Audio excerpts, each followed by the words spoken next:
देखिए, प्रोटेस्ट तो हमने सरकार की हर गलत नीति का किया आज तक, पर इनके कान पे जूं नहीं रेंगती है।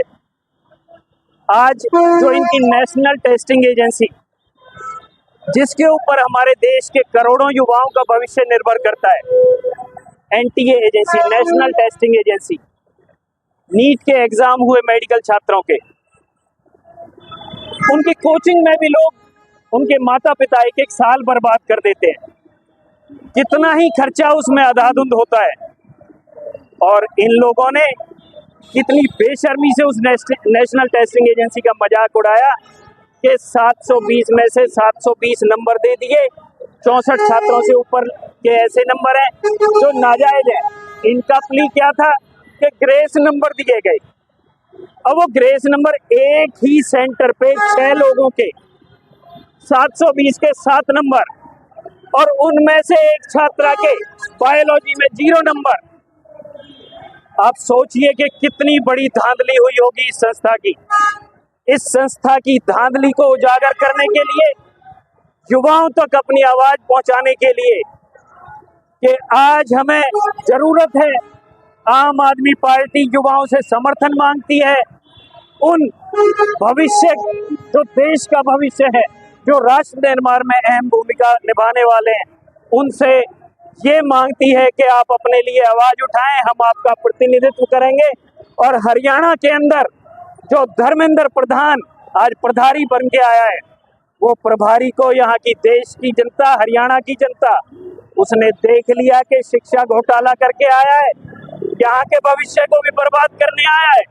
बीजेपी की नीति रही है युवा के भविष्य को बर्बाद कर दो, ये आवाज उठाने लायक नहीं।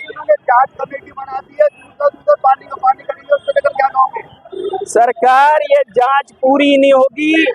एक बड़ी जिम्मेवारी के साथ, एक वकील होने के साथ मैं आपसे जिम्मेवारी से कहता हूं कि इस जांच में कुछ भी नहीं होगा, क्योंकि एक तो बीजेपी के रिश्तेदार का ही स्कूल है जहां पे सेंटर था, जहां से बच्चे पास होके निकले 720 में से 720 नंबर उनके। आप उनके दोबारा टेस्ट करा के देख लीजिए। कोई मांग ऐसी कीजिए कि उन लड़कों के जिनके 720 आए दोबारा टेस्ट हो, और अगर वो पास हो जाए तो हम कहते हैं अपने शब्दों को वापस लेंगे। इन्होंने सिर्फ और सिर्फ गड़बड़ झाला किया है।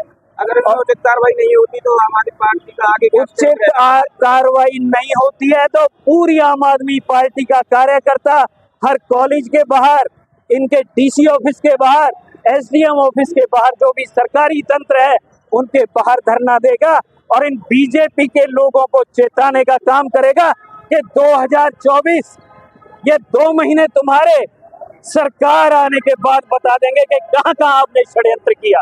बाहर निकाल देंगे सारा कुछ। देखिए, युवा की आवाज उठाई है आम आदमी पार्टी ने, अपने हित की नहीं उठाई। आम आदमी पार्टी बिजली, शिक्षा, स्वास्थ्य, यही आवाज उठाती आई है।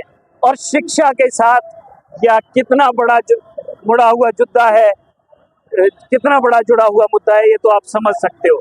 तो आप ना देखना, इसका बहुत बड़ा प्रभाव जाने वाला है पूरे हरियाणा। चुनाव होने जा रहे हैं, क्या उसका इस पर असर पड़ेगा? बिल्कुल पड़ेगा, डेफिनेटली पड़ेगा। और हम यहाँ ये भी साबित करेंगे कि आम आदमी पार्टी ने गली गली में, घर घर में जाके काम किया है।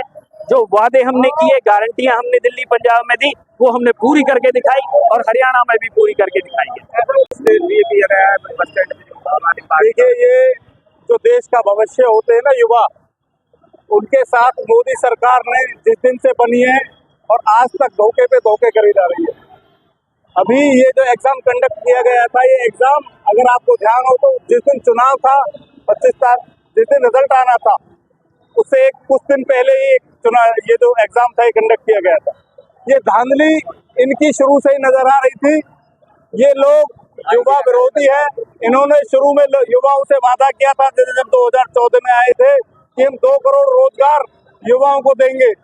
फिर युवाओं के लिए इन्होंने कुछ नहीं किया। कहते हैं कि जो ऑटो रिक्शा चलाता, जो ट्रक चलाता, जो बस ड्राइवर है, उसको भी रोजगार में शामिल कर दिया।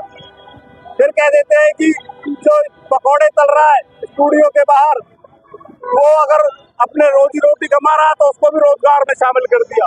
मैं आप मीडिया के माध्यम से बता देना चाहता हूं कि अगर कोई भी युवा किसी स्टूडियो के बाहर या कहीं रोड पे पकौड़े तल रहा है तो उसे रोजगार नहीं मजबूरी कहा जाता है।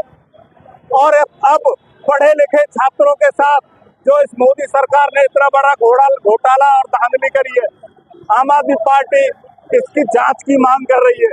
और इनकी बेशर्मी देखो, सिर्फ बयान पे बयान दिए जा रहे हैं, जांच के नाम पे कुछ नहीं है।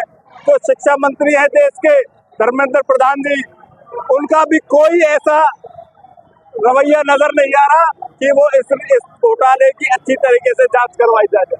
अगर इनको किसी बेगुनाह को जेल में डालना हो तो रातों रात ईडी और सीबीआई भेज के ये गिरफ्तार कर लेते हैं, परंतु जब स्पष्ट तौर पे घोटाला नजर आ रहा है इन लोगों का, तब सारी सरकार मुंह में दांत के तले उंगली दबा के जरूर बैठी है, परंतु कुछ बोल नहीं रही है। प्रदर्शन के बाद अगर धांधली की जांच नहीं होती तो आम आदमी पार्टी का आगे क्या स्टैंड रहने वाला है? मैं आप लोगों को विश्वास दिलाना चाहता हूँ कि जितने भी युवाओं के साथ ये धोखा हुआ है, और मैं तो सिर्फ एनईटी की बात नहीं कर रहा, देश के हर युवा के साथ धोखा हुआ है। जो युवा दौड़ लगाया करते थे सुबह सुबह अग्निवीर के नाम पे, जो उन्हें योजना थमा दी गई, हम उनके भी साथ हैं। और जो एनईटी में लाखों छात्रों के साथ में धोखा हुआ है, आम आदमी पार्टी बड़ी मजबूती के साथ उनके साथ खड़ी है। जिस भी प्रोटेस्ट में, जिस भी जेल में युवा एनईटी का जो संगठन होगा जो इस घोटाले का विरोध कर रहा, पूरी तरह आम आदमी पार्टी की तरह हम लोग आम आदमी पार्टी का एक एक कार्यकर्ता उन सारे युवाओं के साथ है। सरकार का कहना है कि आम आदमी पार्टी का भी मजबूरी है आंदोलन करना, हर मामले में आंदोलन करती है। देखिए, मजबूरी नहीं है, ये जरूरी है। आप समझ के देखिए, हर मुद्दे पे ये सरकार फेल हुई है। भले ही इन्होंने 240 सीटें ले ली हो, पूरा देश जानता है कि जिस राम के नाम पे ये लोग जीतना चाहते थे, उन्हीं राम ने उनको नकार दिया है। ये धोखेबाज सरकार है और हमारा जरूरी आंदोलन करना। जब लाखों युवाओं का भविष्य दांव पे लगा हो तो आम आदमी पार्टी की मजबूरी बन जाती है उन युवाओं का साथ देना, आंदोलन करना। जब किसानों को उनको एमएसपी नहीं मिलती, तब मजबूरी बन जाती है आम आदमी पार्टी के उन किसानों का साथ देना। और नए युवाओं का जो रोड पे डेली सुबह सुबह दौड़ लगाते हैं, उनको अग्निवीर जैसी योजना थमा दी जाती है, तो मजबूरी है आम आदमी पार्टी का उस आंदोलनकारी और उन युवाओं का साथ देना। हाँ, हम तो आंदोलनकारी हैं और रहेंगे।